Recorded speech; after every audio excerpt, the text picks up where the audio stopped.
Hola, somos Data Nook, un podcast donde hablamos de transformación digital. Bienvenido.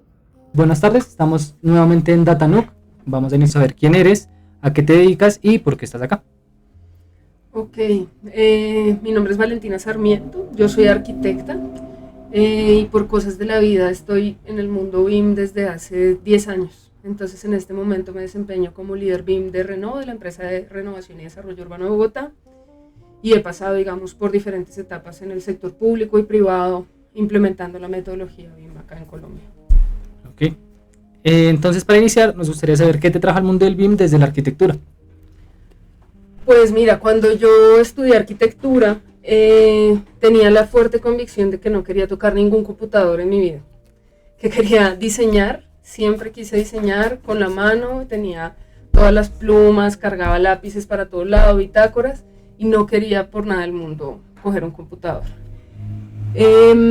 Empecé ese camino, me gradué, estaba buscando trabajo justamente en diseño, encontré un trabajo de diseño de iluminación, tuve la fortuna de trabajar en diseño de iluminación y luego encontré una convocatoria. Fue un momento en el que empecé a mandar muchas hojas de vida y me llegó un correo de un señor diciéndome, bueno, nos vemos mañana en una entrevista a las 2 p.m.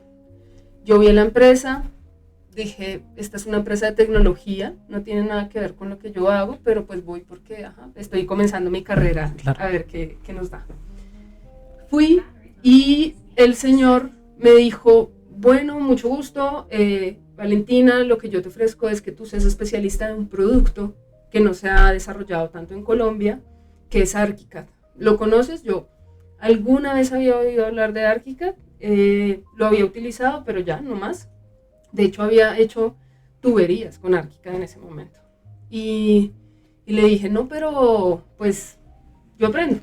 Sí, pues. Y nos caímos muy bien con él y en un momento me dijo, bueno, Valentina, yo no te puedo ofrecer lo que tú me estás pidiendo en dinero, pero te llevo a entrenamientos a México, vas a trabajar con toda Latinoamérica y de una serías representante del producto técnica en Colombia.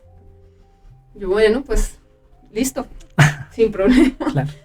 Entonces ya ahí comenzó, me enamoré de ArchiCAD primero, porque me parece una gran herramienta, por lo menos para el diseño arquitectónico, me parece una gran herramienta, pero sobre todo por el tipo de ecosistema que estaba construyéndose en ArchiCAD, me enamoré como del OpenBIM y de trabajar con todas las plataformas. Entonces, como en ese momento Nemetschek, justo en esos años Nemetschek compró ArchiCAD, Allplan, Solibri, todas estas herramientas, pues teníamos la oportunidad de probarlas todas. Entonces empecé a hacer alianzas con los diferentes proveedores de software y todo, y pues ahí me metí al mundo BIM y a hablar de OpenBIM sobre todo. Ok.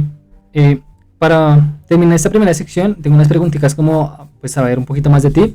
Entonces, fuiste presidenta de Red BIM Global LATAM. Queremos saber cuáles fueron los retos reales para liderar una red pública de BIM en la región. Y, pues, ¿qué lecciones te quedaron a ti tanto para Colombia? No, ¿qué lecciones te quedaron realmente? Ok.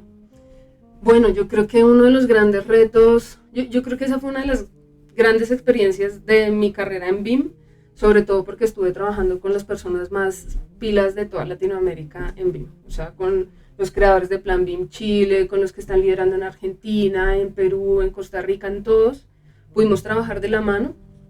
Y lo más bonito era que justamente estas conversaciones informales era lo que más nos enriquecía. Muchas veces decíamos, bueno, tenemos este tema en la agenda, salíamos del tema en 15 minutos como técnicos, sacábamos guías, manuales, estas cosas, y luego nos poníamos, digamos, a echar chisme, y era donde realmente decíamos, esto es muy duro, esto no sabemos qué hacer, ustedes cómo lo han hecho, y compartir la experiencia realmente fue lo más bonito de esa experiencia. Ahora, en términos de retos, yo creo que uno de los grandes retos fue darnos cuenta que los estándares internacionales y el mundo perfecto del BIM no necesariamente funcionan en Latinoamérica, ¿no? Nosotros estábamos en ese momento sponsorizados por el BID, pues era un bien público del BID, y nos apoyaba mucho y sobre todo a todos los países de manera individual, el Reino Británico. Pero nos dimos cuenta que justamente todo esto que nos traían ya estandarizado, ya hecho, no se aplicaba tantísimo a nuestra realidad latinoamericana. y tampoco podíamos unificar todo lo que pasaba en toda Latinoamérica. Sí que éramos un mundo aparte, o sea que Latinoamérica funciona muy parecido y de una manera muy, digamos, regular, pero cada país tenía sus propios retos y teníamos que reconocer eso y no podíamos decir vamos a estandarizar todo en todos los países porque nomás el lenguaje, la manera de hablar es diferente. Sí, totalmente. Ok, continuando, para saber más de ti, estuviste en el Ministerio de Vivienda liderando las mesas técnicas para la Estrategia Nacional BIM y la Resolución 0441 de 2020, me corrige si estoy equivocado. Pues, ¿qué pasó con este proceso? ¿En qué quedó? Y sí, eso. Bueno, pues en el Ministerio de Vivienda se lanzó tanto la Resolución 0441 como la Estrategia Nacional BIM 2020-2026. La apuesta, ¿cuál era? Que al 2026 tuviéramos el 100% de BIM implementado en todas las entidades públicas. Pues resultado, no resultó. Pero creo que sí, y como muchas cosas de las políticas pasan, y es que impulsó una ola de desarrollo y de especulación al respecto. Y la especulación en términos del mercado son importantes. Entonces, en ese sentido, digamos, avanzamos. En este momento sigue avanzando la mesa de infraestructura, la MyBIM, que me parece súper importante para seguir con la parte de la estrategia y darle un alcance, digamos, más real a lo que está pasando ahorita. Y ese es como el avance de esa iniciativa. En torno a la 0441, que era la digitalización del licenciamiento urbano, lo que pasó principalmente fue que pues, se presentó para pilotos y para una apertura a la digitalización dentro del proceso en las curadurías, que no existía. O sea, el decreto 1077 un poco es la sombrilla de las resoluciones que corresponden al licenciamiento urbano, y el decreto 1077 se abrió a recibir algo que fuera más que solo papel. Entonces ese fue un gran avance. Y también presentó una inquietud a las curadurías. Ahorita muchas curadurías están preguntando cuándo nos digitalizamos, cómo lo podemos hacer, cómo podemos usar BIM, y ya no hay tantísimas restricciones al respecto. Entonces fueron unos primeros pasos en torno a la digitalización en ese sentido. Ok, para terminar, queremos saber cómo tu día actual. Hoy en Renault, ¿qué has construido en términos de BIM y qué proyección tiene esta apuesta? Ok. La apuesta de Renault es ver el BIM más allá del modelo. Esa es como la apuesta principal. Y como se la plantea el Instituto de Desarrollo Urbano es, vamos a hablar de BIM como un gestor de proyectos y una metodología de gestión de los mismos. Esto quiere decir que lo transversalizamos a todas las áreas, no hablamos solo de proyectos de construcción, hablamos también de proyectos urbanos, actuaciones urbanas y todo, pero a través de la gestión de la información. Entonces tenemos, digamos, un CDE normal BIM, pero más allá de la gestión de modelos, lo que estamos gestionando es las etapas de los documentos, de los proyectos, de la información de los mismos, el seguimiento, los tableros y todo esto. Entonces esa es realmente la apuesta. ¿Qué es lo que queremos? Poder conectar, por ejemplo, ERP, sistema de gestión documental, sistema de gestión misional, todos al CDE, de tal manera que sea como el transversal a todos los procesos que están pasando en Renault y que de esta manera podamos evidenciar lo que está pasando. Realmente usar BIM un poco como lo que se plantea ahorita en el cambio, en la actualización de la ISO 19650, y es hablar más de gestión y menos de modelo. Sí. Entonces eso es lo que estamos haciendo ahorita en la implementación del CDE y en la creación de APIs y desarrollos para estas conexiones que te comento. Ok, entonces ya entrándonos al segundo bloque, hablando un poquito más de OpenBIM, eres una precursora del OpenBIM en Colombia. ¿Por qué OpenBIM y qué te lleva a defender esta postura? Ok, bueno, primero por lo que empecé a trabajar en Archicad y mi tarea principal era convencer a la gente de no usar Revit sino Archicad. Okay. Entonces, ese es un trabajo muy difícil que al final y no logré y nunca nadie lo logrará, está bien, pero en este proceso de conocer justamente otras herramientas, me empecé a dar cuenta de una filosofía que siempre defendió Archicad, y a mí algo que siempre me llamó mucho la atención de Archicad es que siempre dijeron, es una herramienta diseñada por arquitectos para arquitectos, ¿no? Y en ese sentido, siempre fueron muy, muy concretos en decir, y el equipo de desarrollo que yo conocí eran arquitectos, y siempre fueron concretos en decir, mira, es que nosotros queremos una herramienta que realmente le facilite el trabajo al arquitecto. No queremos hacer cálculos eléctricos, no queremos hacerlo todo porque realmente no lo hacemos bien. Entonces empecé a conocer todas las herramientas, Solibri, Allplan, herramientas de planeación, Revit me lo conocía al derecho y al revés también para saber qué cosas funcionaban bien y qué no. Y me di cuenta que realmente cada herramienta tenía su fortaleza, y no solo que cada herramienta tenía su fortaleza, sino que cada uno de nosotros profesionales trabajaba de manera diferente. Entonces, esperar que alguien maneje una herramienta como Revit, por ejemplo, de una manera igual que lo maneja un arquitecto, un ingeniero civil, un ingeniero eléctrico, no funciona, sí, no pasa. Entonces, sí me parece que el conocer toda la gama de herramientas y que toda esta gama de herramientas nos dé la posibilidad de desarrollar nuestro trabajo de la mejor manera posible es la mejor opción que tenemos. Eso por un lado, en términos de herramienta, digamos, tecnológicos. Y en términos de estandarización, luego cuando fui pasando de etapas de diseño, por ejemplo, a obra, y que ahorita también me estoy adentrando un poquito en la parte de Facility Management, si no tienes los datos estandarizados, no funciona, y todos trabajando en Revit, lo siento mucho, pero no tenemos los datos estandarizados. Creamos parámetros, creamos propiedades, creamos muchas cosas que no sabemos después cómo leer en ningún otro lado. Sí. Entonces el IFC de alguna manera nos ayuda a trabajar de manera estandarizada, encontrar todo siempre en el mismo lugar, sin no saber dónde buscarlo, y no estar adivinando el flujo de trabajo de los otros. Claro. Entonces por eso me enamoré y pues sigo ahí, ojalá defendiendo, y creo que cada vez se abre más el uso del OpenBIM. ¿Cuáles son las ventajas y desventajas reales del OpenBIM frente al BIM propietario? A ver, la ventaja, trabajas como quieras, en donde quieras, y al precio que quieres. Creo que el precio también es una cosa bien importante. Sí, mucho. Y es que algo que nos ha limitado a todos el uso de la metodología BIM ha sido el costo de las licencias. Muchas veces tú le dices a un ingeniero, a personas que no necesariamente tienen que trabajar en BIM de base, mira, tienes que adquirir una licencia, y ellos dicen, no puedo porque no me da el costo. Entonces, poder trabajar en otras herramientas mucho más económicas me parece súper importante también. Entonces, esa es como una de las ventajas. Desventajas, el desconocimiento. Yo creo que para trabajar en OpenBIM hay que conocer el IFC, la estructura, la base, cómo exportar por lo menos, cómo sacar las cosas, y creo que en todo este ejercicio que hacen los software por ganar su puesto en el mercado, se han dedicado a deslegitimarlo y no a decir que es bueno y que tiene unas ventajas importantes. Entonces, en vez de hacer más fácil la exportación, la hacen más difícil. En vez de hacer más fácil el discurso, nomás lo hacen más difícil. Pero bueno, al final también de verdad que es un tema de discurso, de cómo vendemos que OpenBIM funciona, cómo vendemos que si exportas un IFC va a salir toda la información, y cómo generamos los recursos para que así pase. Ok. Hablando de IFC en la práctica, como lo mencionas, ¿qué tan viable es hoy desarrollar proyectos reales con IFC como eje, considerando las barreras que ponen las casas de software tanto en Colombia como en Latinoamérica? Yo creo que más y más es viable. Es viable porque uno se empieza a concentrar en las cosas que son más importantes. Me he dado cuenta también, por ejemplo, en Renovo, que tenemos proyectos en obra.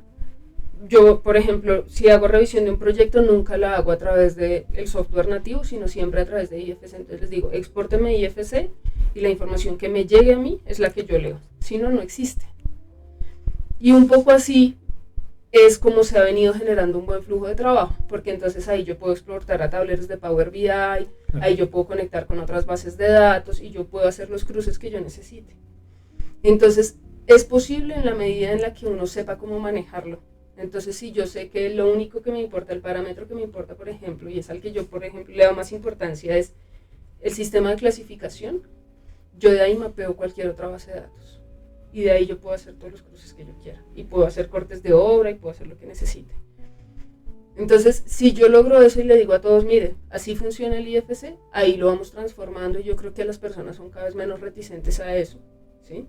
Y se han dado cuenta que también lo pueden ver en su celular, en su tablet, en sus cosas, y pueden usar otras herramientas, y va funcionando. Entonces, ¿es viable? Ha sido difícil, pero yo creo que es viable. Sí. Y pues va a ser más viable, Sí, es la sí, idea. Ahí vamos. En esa misma línea, IDS, BCF, IFC, estaban también hablando de OpenCDE en algún momento. ¿Qué opinas de ese OpenCDE? Es un término que nosotros hemos tenido en discusión y es como que no nos termina de convencer, o no.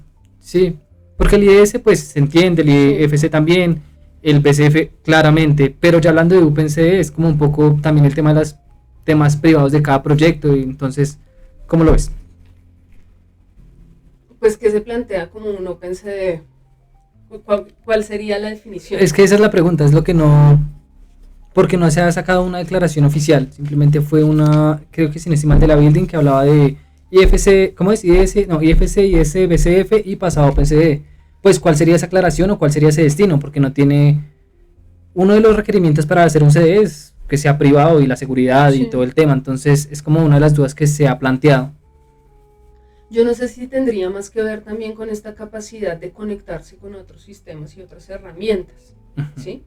Y la capacidad, por ejemplo, ahorita nosotros estamos trabajando en Renovo con el CD de Asbin Platform de ACA Software, Sí. y con ellos, la posibilidad que abrimos con ellos es de tener APIs que nos conecten con otras herramientas que nosotros tenemos dentro de la empresa. Y eso nos permite justamente hacer un seguimiento adecuado y conectado de los proyectos. Si hablamos de esos, en esos términos en los que ellos nos dicen, mira, nuestra API está abierta, es segura, porque tiene sus barreras, pero está abierta para que tú también plantees tus soluciones, yo creo que es algo que ya más y más se viene presentando. Okay. De hecho, incluso cuando Autodesk empezó a hablar, que en ese momento era de Forge, y todas las capacidades que tenía, y también un poco de conexión cuando uno ya se adentraba demasiado, pero podía, empezaba a ver esta conversación, ¿sí? Sí. Y pues que ojalá se plantee, pero al final y sí, CD es una solución, digamos, que en principio pertenece a unas lógicas, está cerrada y tiene unos parámetros súper claros, ¿sí? O sea, más allá de tener una solución estandarizada que se pueda conectar con las demás y que funcione en cualquier ambiente, no me imagino algo diferente de un OpenCV. Okay. Pasando al siguiente bloque, qué pena. Las grandes casas de software tienen el control del mercado. ¿Qué estrategias concretas podrían hacer que el OpenBIM gane más terreno o gane terreno real y pues cómo hacer mover todo este tema? Yo dejé de trabajar en Graphisoft porque sentía que no podía seguir discutiendo con Autodesk en los términos de ser distribuidora de otro software de autoría. Entonces dije, de pronto desde la política pública se puede lograr de otra manera esto. Ahí fue donde tuve la oportunidad de trabajar en el Ministerio de Vivienda y con la red BIM de gobiernos latinoamericanos, y se abrió el comité del ICONTEC, y todo esto pasó y confluyó en pandemia. Y lo que permite esto, hablar desde la política pública, es primero obligar el uso de formatos abiertos, ¿sí? Y segundo, generar también una campaña de capacitación al respecto, ¿sí? Entonces yo sí creo que la política pública y desde las entidades, no solo la política, sino desde las entidades y los EIRs o anexos técnicos o términos de referencia que se planteen en las entidades, se debería solicitar siempre formatos abiertos, y no se debería aceptar ninguna otra cosa que sea un formato abierto. Okay. En principio, y sobre todo por la protección y estandarización de la información, ¿sí? Todos sabemos que si yo abro un Revit, que si yo trabajé en Revit 2023 y tengo el 2025, la actualización me puede dañar todo, y al revés no puedo hacer nada. Sí.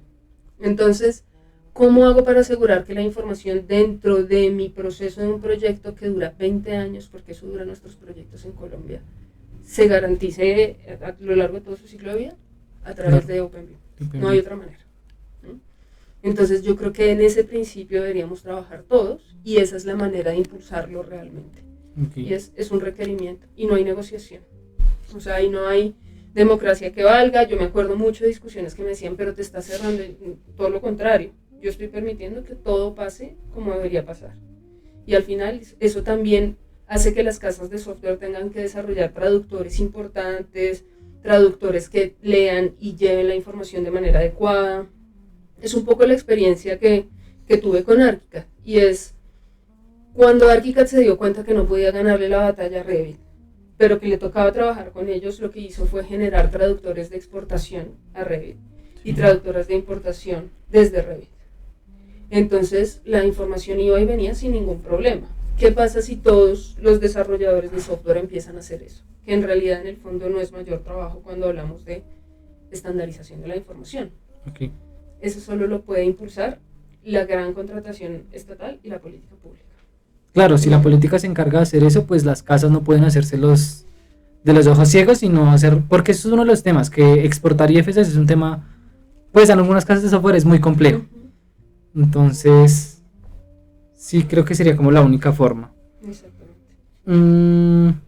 Si una entidad pública o privada quiere empezar a implementar OpenBIM con un presupuesto ilimitado pues para el tema, para ti, ¿cuál sería el primer paso y roadmap recomendado? Organizar la casa, y es muy difícil entrar a una empresa y querer implementar BIM. Eso es lo primero, porque ya los procesos están funcionando bien o mal de una manera y ya todos están acostumbrados a eso. Yo siempre he dicho, lo más difícil de implementar BIM no es realmente el uso de la herramienta ni BIM como tal, sino que la gente deje de hacer las cosas como las venía haciendo y las haga de una nueva manera. Entonces lo que yo siempre dije fue, y le decía a muchas empresas con las que hacía implementaciones, vamos a usar el término dictadura participativa. Y es, tú puedes opinar, pero yo te voy a decir cómo al final se hacen las cosas. Okay. Porque si no, es muy difícil. Entonces, en este caso, lo primero que se tiene que hacer es revisar los procesos, ver en qué se va a mejorar, en qué no se va a mejorar, qué se va a quedar igual, y establecer como directriz cómo van a pasar las cosas. De ahí, el paso a OpenBIM es un resultado de esa estandarización de los procesos, y es que si el de presupuesto me dice que necesita estos datos, yo pido estos datos en los parámetros o los mapeo con el IDS. Si el de programación me dice que necesita estos datos, igual, hago el mismo proceso, y lo que yo hago es sencillamente entrego un EIR, un anexo técnico, lo que sea, con esos datos muy bien mapeados, diciendo, mira, así me lo entregas, y si quieres te entrego un manual de cómo exportar adecuadamente, porque eso también implica un trabajo interno de la entidad, que por ejemplo es el que estamos haciendo en Renovo, y es, levántate guías y haz cosas para que la gente pueda exportar bien, porque puede salir mal. Entonces, ¿cómo aseguramos ese camino? Te apoyo, te capacito, te doy guías y te doy todo esto para que funcione. Entonces, en términos de roadmap sería, ¿cuáles son las prioridades del proceso de implementación? ¿Cuáles son los procesos que levanto, voy a cambiar y cuáles no? Y esto que representa en términos de información al final para poder pedir un modelo adecuado. Okay. Hola, queremos invitarte a la segunda edición de nuestro diplomado Scrum para la creación de apps para Revit con Dynamo y Python. Contamos con el mejor equipo docente y los mejores resultados para tus expectativas. En el código QR podrás encontrar toda la información. ¡Anímate! Digital Nook. Impulsa, conecta y transforma tu futuro. Tú nos comentabas como el tema de que estás acercándote a Facility Management y todo esto. ¿Cómo llevas este tema pues a nivel de OpenBIM? Yo creo que la única manera realmente de llegar a Facility Management es con OpenBIM. Y es, yo no sé si tú sabes, pero existe desde hace muchos años un estándar que es el COBie, y es que uno puede efectivamente tomar los datos del modelo y llevarlos a un proceso de gestión del activo como tal. Sí. No hay manera de que un software de gestión de activos lea esa información desde el modelo como tal, sino a través de una hoja de datos o de una base de datos. Esa base de datos solo puede salir bien a través de OpenBIM. No necesariamente IFC representa eso, sino el formato COBie, por ejemplo, los sheets que tiene COBie, sí, son los que me permiten leer toda esa información. Y cuando yo logro conectar en la otra vía, y es que cambio en mi programa de gestión cualquier dato, por ejemplo, los datos de referencia de un aparato HVAC que yo cambié, lo cambio y esto automáticamente me lleva la información al modelo. ¿Cómo? Ahí sí, a través de IFC. Y es que los datos, todo al final, la geometría y todo al final son datos. Entonces se vuelve un proceso de ida y vuelta, en realidad bastante sencillo. Yo creo que justamente, sobre todo en Facility Management, nos complicamos mucho la vida si pensamos todavía en software de autoría. Okay. Que no es posible. Es que te cuento, nosotros hemos trabajado, o bueno, yo he tenido la oportunidad de trabajar en Facility Management con John de Terrano. Y utilizamos cierto software que nos ayudó bastante. Entonces tú en este momento hablándome como de IFCs, y todo el tema, ¿cómo podríamos o qué plataforma, porque nuevamente no conozco más que esta, podemos hacer esta conexión, por ejemplo, con BMS, con CMMS, con IOTS, y pues no sé si tú sepas. Pues justamente para mí la solución realmente es bases de datos. Okay. ¿Sí? ¿Por qué?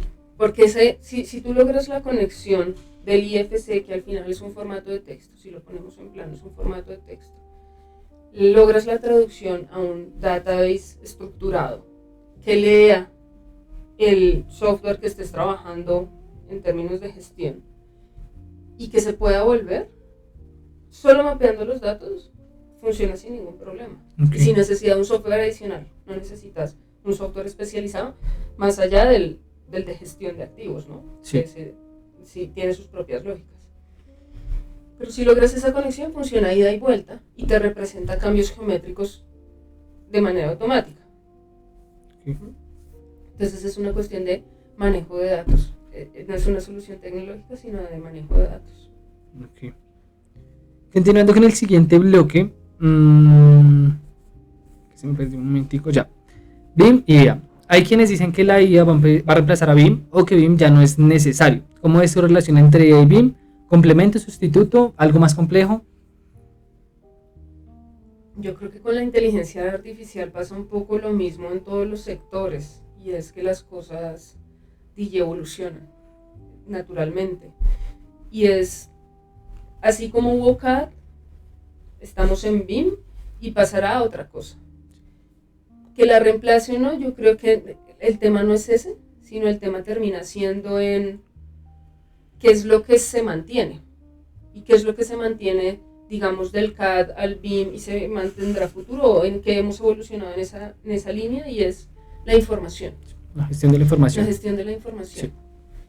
Sí. ¿Qué va a seguir pasando? Por más de que alguien más diseñe o de que una máquina empiece a diseñar, por ejemplo, la obra, por lo menos en este país yo no la veo pasando en este momento a través de inteligencia artificial, la sigo viendo a través de personas, en su nivel de formalidad e informalidad correspondiente, y el seguimiento y todos los procesos siguen pasando a través de las personas. ¿Qué puede pasar? Que la IA nos puede predecir, nos puede decir, nos puede hacer seguimiento de ciertas cosas, pero esos datos y esas cosas siguen pasando por el mismo lado y va a seguir siendo una gestión de la información, más o menos, digamos, inteligente, predecible o lo que sea, pero sigue pasando por el mismo lado, y al final lo que nos hace es apoyarnos en los procesos. ¿Crees que el Open BIM tiene ventaja frente al BIM propietario en ese escenario de integración con IAs? Sí, claro, porque es estandarizado. Necesitas mucho menor tiempo de aprendizaje de una herramienta de inteligencia artificial con un formato estandarizado que con un formato que alguien se inventó donde poner los datos, los parámetros y demás. Es una cuestión de lectura de la información. Okay. ¿Qué opinas de, acá saliendo un poquito de la malla, que hablando de eso me haces caer en cuenta, qué opinas de estos guías? Porque hablando con Camilo llegamos a esa conclusión de todas estas guías que están tan centradas en software y que no debería ser así. ¿Cómo debería ser el manejo de pues estas entidades públicas que al final y al cabo están sacando guías para que todo Colombia lo use? Pues al final yo creo que la ventaja es que si uno piensa más allá de la herramienta y si lo logra como, digamos, en un nivel más allá del operativo, logra realmente encontrar cuáles son los comunes denominadores y aterrizar eso a la operación, sea cual sea la herramienta que se use. Y yo creo que ese es el gran reto que tenemos.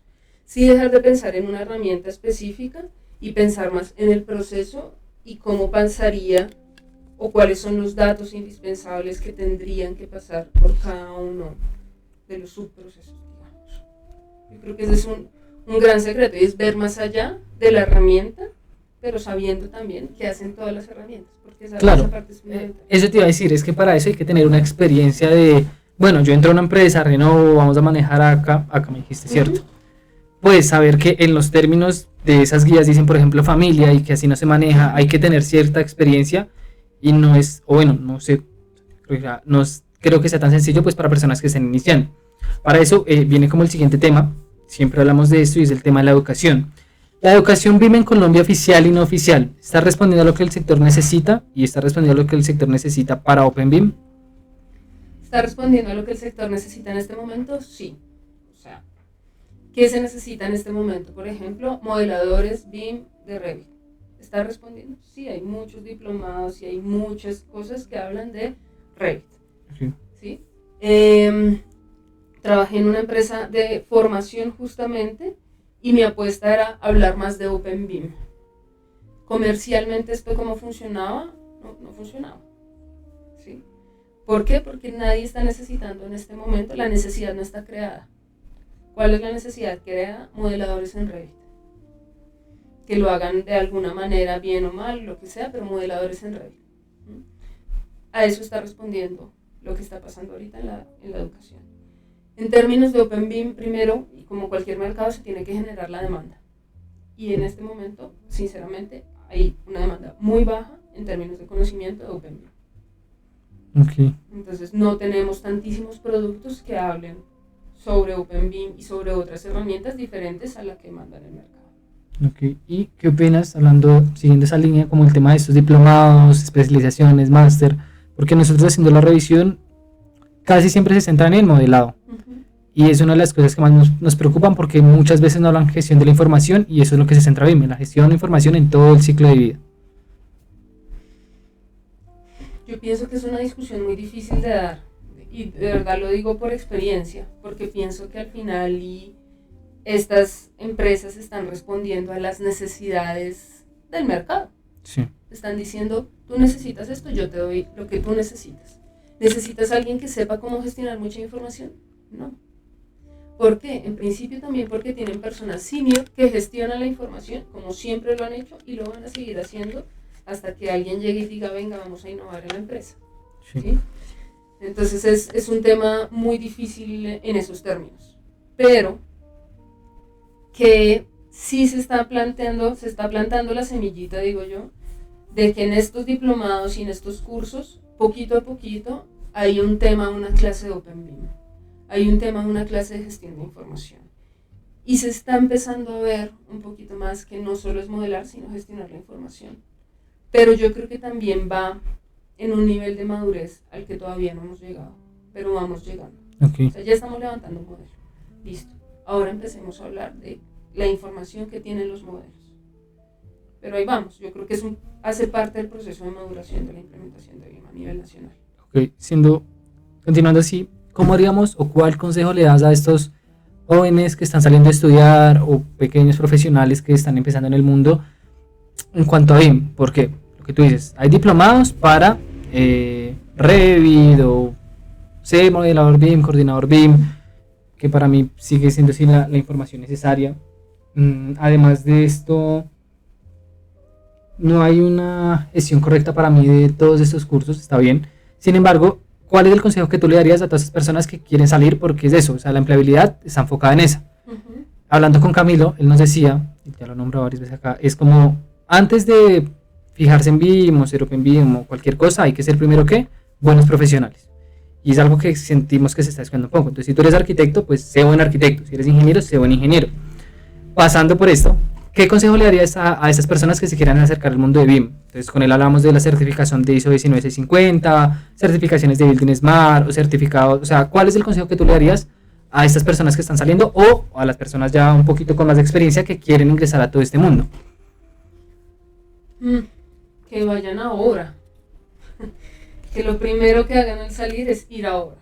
Que les pagan muy poquito, que es muy difícil, que los horarios son terribles, sí, pero que vayan ahora y se den cuenta de los problemas de obra. Luego sí, pueden tomar un curso de modelado o de lo que quieran y se van a dar cuenta que lo que modelan no va a coincidir con la realidad que vieron en obra. Okay. ¿Sí? Y ahí van a saber cómo modelar bien. Porque al final estos cursos de modelado, si tú sales y tomas un curso de modelado de una, por más de que lo dicte una persona muy juiciosa que no se centre solo en la herramienta, sino en la gestión de la información, es muy difícil que tú aprendas y entiendas realmente por qué esto tiene que empatar de esta manera, por qué la zapata tiene que ir ahí, por qué es un problema que yo le ponga código o no. O sea, yo he trabajado mucho con arquitectos diseñadores y todavía lo hago, y en este punto de mi vida digo, uff, qué ingenuos, Dios mío, ¿por qué? ¿Por qué creen que esto puede pasar? Si en el mundo de la construcción primero plata y después el problema constructivo. Entonces, primero como centrarse en esos retos reales de la profesión, seas ingeniero, seas arquitecto, lo que sea, y luego devolverse y decir, claro, es que tengo que empezar a desarrollarlo así. Porque al final lo que tú aprendes en una herramienta BIM es una herramienta. Sí, eso decíamos en Camilo. Tú aprendes una herramienta en poco tiempo. Exacto. Y cacharreale si quieres, No. y ni siquiera necesitas un diplomado. Ahora las empresas lo están pidiendo. Pero ese no es el punto. El punto es que si tú sabes usar la herramienta, pero por ejemplo nunca estuviste en obra y nunca supiste que tenían problemas en obra, pues nada, no aprendiste. O sea, haces un modelo que no sirve para nada. Y ese es uno de los grandes problemas. ¿Qué pasa ahorita? Modeladores recién egresados hacen modelos que sirven para el render, de pronto para sacar planos y todo sale medianamente bien, pero que los de presupuesto de una dicen, no me sirve para nada. Lo volví a hacer o no lo usé o lo que sea, pero no me sirve. Entonces yo creo que es una cosa de aprender antes de empezar a hacer. El afán del BIM me parece que va en contravía. No se puede tener tanto afán del BIM. Ok. Sí, sin conocimiento. Sí, y que igual hay que tener algo muy en cuenta, que igual uno tiene que tener experiencia en proyectos para poder abarcar BIM. Exacto. Así sea como un modelador, de verdad, si hay un modelador juicioso tiene que saber que la ventana tiene un marco, cositas que uno dice como bobas, pero que son importantes. Claro, sí, más como coordinador de todas maneras. Por ejemplo. Sí, hay millones de personas que toman cursos de coordinador BIM recién egresados, o que todavía están en la carrera y lo toman. Bueno, vale. Pero lo que hacen es aprender a manejar una herramienta. Sí, yo de por sí, uno mirando esos cursos, porque yo participaba en ellos, es eso, a ti te enseñan a usar herramientas, entonces que te enseñan, no sé, Navis, que te enseñan Power BI, Presto, y bueno, te enseñan herramientas, pero que a ti te sienten, y es eso, hablando con Camilo, llegamos al punto de, claro, si tú eres un coordinador y te salen 12.000 colisiones, tú no estás coordinando, eso no es coordinación, menos multidisciplinaria. No, empezando porque no comenzaste desde el inicio, es, venga, unas redes por arriba, una red por claro, abajo, los ductos, todo un diagrama de altura, sí, ¿no? Y eso es muy importante y eso se logra es con experiencia, estando en proyectos realmente. Entonces sí, cambiando entonces un poquito el sector, hablamos un poquito de los peces grandes, si lo queremos llamar así. ¿Cómo podemos llegar a estos, tú que ya estás en Renovo y toda la experiencia que tienes, como a estos grandes dirigentes? Porque si nosotros como, no sé, modeladores, coordinadores, queremos hacer una implementación BIM, no se va a lograr. Uno tiene que, sí o sí, que a uno le compre la idea a los gerentes, los dueños de, hablando, recuerdo con quién, pero hablando del Facility Management, decimos que, no sé, los bancos pueden tener un mantenimiento que cuesta tanto. Si uno implementaría BIM sería un 15 o 10%, que eso es mucha economía si no hablan números, pero que no lo hacen. ¿Por qué? Porque simplemente ya lo ven como un gasto más, y que si uno les va a vender la idea van a decir, pues no me importa porque es que eso ya está en el gasto. Entonces, ¿cómo llegar a este tipo de personas, a estos gerentes, a estas personas que ya están en otra etapa a nivel profesional para decir si vale la pena implementar BIM en la empresa en cualquier etapa del ciclo pues, de vida del activo? Dejando de hablar de BIM, principalmente. Sí. O sea, las personas que amamos BIM y que trabajamos en BIM tenemos que dejar de hablar de BIM. Y dejar de hablar de BIM en términos, digamos, tan supremamente técnicos y tan supremamente centrados en el modelo. Porque eso lo entendemos nosotros. Y está bien que lo entendamos nosotros. Sí. Pero no nos ayuda. Para fines prácticos no sirve para nada. Sí, de acuerdo. Sí. Entonces, ¿tú cómo le vendes esta idea a un gerente? ¿Quiere gestión de la información? ¿Cómo está gestionando la información? ¿Qué pasa si yo le aumento la productividad de gestión de la información en tanto? Es que él no tiene que saber cómo. Los gerentes no tienen que saber que viene el modelo, cómo se construye el modelo, ninguno de estos secretos, digamos, técnicos. Ellos tienen que saber cuál es el beneficio final y esto que implica para su empresa. Okay. Y el costo del software termina siendo mínimo y el costo de los equipos termina siendo mínimo, pero es realmente vender la idea a otro nivel. Cuando yo hablaba con el gerente de Renovo, lo que yo le dije fue, quitémonos la idea del modelo de BIM y empecemos a hablar como BIM como gestión. Y él dijo, listo, de una te la compro, y ahorita todas las direcciones, y realmente en Renovo yo tengo un escenario que yo digo es el escenario ideal, y es que todas las direcciones me llaman y me dicen, Valentina, me dijeron que tenía que implementar BIM, no sé cómo porque yo no uso modelos, pero ayúdame, porfa. Y ahí tengo la disposición porque el gerente dio línea y les dijo a todos, miren, todos son BIM, no importa que no sean modelo, pero todos son BIM, porque hablan de BIM desde la gestión. Entonces es justamente dejar de hablar de BIM. Sí, eso nos pasó hace poco en una reunión entregando un proyecto. Y es eso, uno usa muchos términos, pero si uno se le entrega a un ministerio, a unas entidades públicas, a gente de cargos altos, pues van a decir, bueno, pero ¿qué es, o sea, un parámetro? ¿Qué es un...? Términos que no saben y pues que creo yo que no les importa saber porque a ellos lo que les importa es la información. Entonces sí es como hacer esa venta. Las preguntas, espera que se me perdió. Sí, hay que quitarse un poco esta idea de BIM como de las personas letradas en BIM, somos las que sabemos y tenemos todos los parámetros. No, es que hay que empezar a pensar, y esto es un principio comercial, y es que tú no vendes lo que tú piensas, sino vendes lo que la otra persona lee. Tienes que conocer muy bien a tu público. Si hablas con un dueño del banco, ¿qué le importan los números? ¿Qué número les vas a dar? Si hablas con el dueño de una empresa que vende en términos de ejecución de proyectos, ¿cuál es tu promesa de valor? ¿Sí? Y luego ejecutas desde ahí. Pero tenemos que dejar de ser los iluminados en BIM y empezar a ser los que conocemos cómo funciona la industria y en qué términos para poderlo implementar realmente. Ok. Hablando un poquito del sector madurez, tanto en Colombia como en Latinoamérica, ¿cómo es la madurez en BIM? Ya que llevas buen tiempo trabajando en BIM, ¿cómo ves? ¿Cómo fue ese inicio y cómo ves cómo está actualmente? Yo veo un buen avance.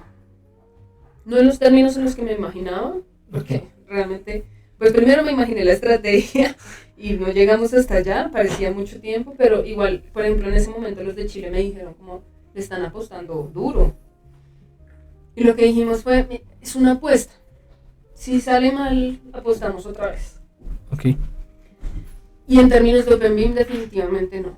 Pero ya es un gran avance que empecemos a hablar de gestión de la información y que ya por lo menos se generen modelos y tengamos CDs por proyecto.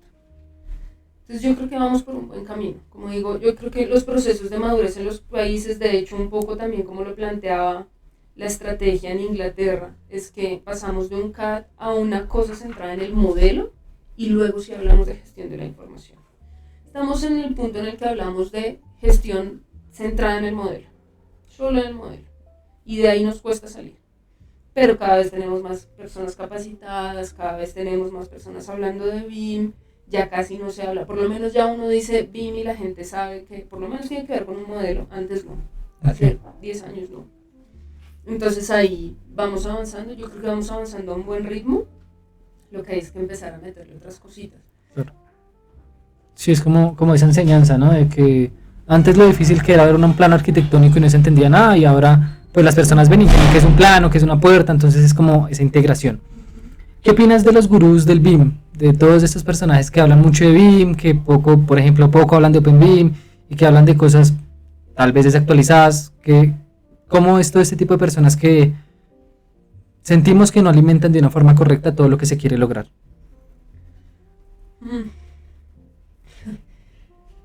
Pues no, es un tema bien complejo, porque en primera, siendo como súper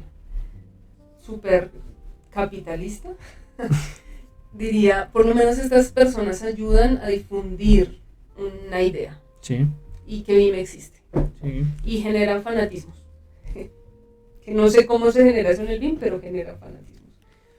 Entonces, eso de alguna manera ayuda a impulsar la implementación de la metodología, bien o mal, la ayuda a impulsar. Pero por otro lado, la manera en la que la ayuda a impulsar efectivamente es cerrada, es con conceptos súper rígidos, es también lejos de la realidad, yo creo, ha sido mi experiencia. Entonces yo creo que justamente a estos gurús del BIM hay que conocerlos, hay que escucharlos para saber de qué están hablando, y hay que distanciarse también de ese discurso y decir, a lo mejor, y esto igual pasa en política, y es si uno genera un algoritmo, o sea, si uno ve solo cosas de, por ejemplo, una rama política, le siguen saliendo cosas de esa rama política. Claro. pero ¿qué pasa si diversificamos todo? ¿Qué pasa si sigo a todos los gurús del BIM, de todas las casas de software y todo? A lo mejor aprendo un montón. Ok. Entonces a lo mejor ese sería el ejercicio, como buscarlos a todos, diversificar conocimiento y buscarlos en términos de, tú dices esto, pero se contradicen, ¿por qué se contradicen? Venga y yo pruebo y de pronto saco una conclusión mejor. Yo creo que igual de todo se puede aprender, son buenos porque difunden la metodología, pero no hay que creerle a ninguno como si fuera la Biblia. Como si fuera ley de vida. Sí, exactamente. Ok. ¿Qué viene para ti de ahora en adelante? Yo siempre he dicho menos BIM. He intentado salirme muchas veces, pero el BIM me sigue llamando. ¿Qué viene para mí? No, yo creo que ojalá... Mi sueño ahorita, mi gran expectativa es poder cumplir los retos que tenemos en Renault, como te digo, porque tenemos un escenario ideal que yo nunca había tenido, como con toda la disposición de un equipo de trabajo que me parece muy bonita. Pero también creo que ojalá venga más ver BIM, por ejemplo, en obra, que es algo que me gusta mucho, que me parece muy bonito y que ahorita solo se está presentando, por lo menos en muchos contratos, como un modelo as-built final y no representa seguimiento, sino estar en obra haciendo seguimiento al modelo. Me parece que es como lo que sigue. Y poder consolidar más y más esta de gestión de procesos y gestión de la información a través de tecnologías, sean las que sean, facilitándole la vida a las personas. Y realmente, ojalá, y para mí mi sueño es siempre trabajar en el sector público para sumar valor a todo lo que hacemos en el país. Ok. Y el tema de la política, ¿cómo lo ves? Sentimos que algo debe haber con temas de políticas para que vuelva a tomar esta fuerza. ¿Cómo ves? ¿Te gustaría volver a estar? ¿O cómo ves todo el tema para que coja más fuerza todo el tema de BIM? Pues como todo parte de voluntad política, realmente, Sí. pues esperar el gobierno que viene, qué voluntad política tiene al respecto de BIM, o por lo menos de la gestión, y de ahí poder avanzar, sea como sea. Yo creo que hay gobiernos que le apuestan más o menos a la transformación tecnológica, y en el caso en el que haya un escenario en el que se le apueste más a la transformación tecnológica, pues justamente sí, ojalá sacar pautas, herramientas y normativas que ayuden a que esto se impulse mucho más rápido. Sí me gustaría estar, me encanta, no hay nada que me guste más que la política pública. Y si no, seguirle dando a las empresas con las que uno puede trabajar y a las cosas con las que uno puede trabajar. Es como el escenario. ¿Y cómo ves tú el tema de la docencia? La docencia. En pregrado es muy difícil. Es muy difícil trabajar pues con personas muy jóvenes e intentar justamente lo que te decía, y es explicarles conceptos que uno ya al final solo entiende en la práctica. No. Y en los posgrados me parece la manera más bonita de compartir conocimiento. Me gusta mucho dictar clase y creo que es en los espacios en los que más aprendo. ¿Sí? Okay. Uno cuando da conocimiento recibe mucho también. Me ha pasado de dictar maestrías, módulos de maestrías o de diplomados en los que yo digo, miren, esto se soluciona así, me dicen, ay, profe, pero ¿qué pasa si yo lo hago de esta manera? Y encontramos una nueva solución y una nueva manera de hacerlo. Y esa conversación continua me parece lo más enriquecedor que hay de los procesos de formación. Esto fue Data Nuke. Nos vemos en otro episodio. No olvides seguirnos en todas nuestras redes sociales.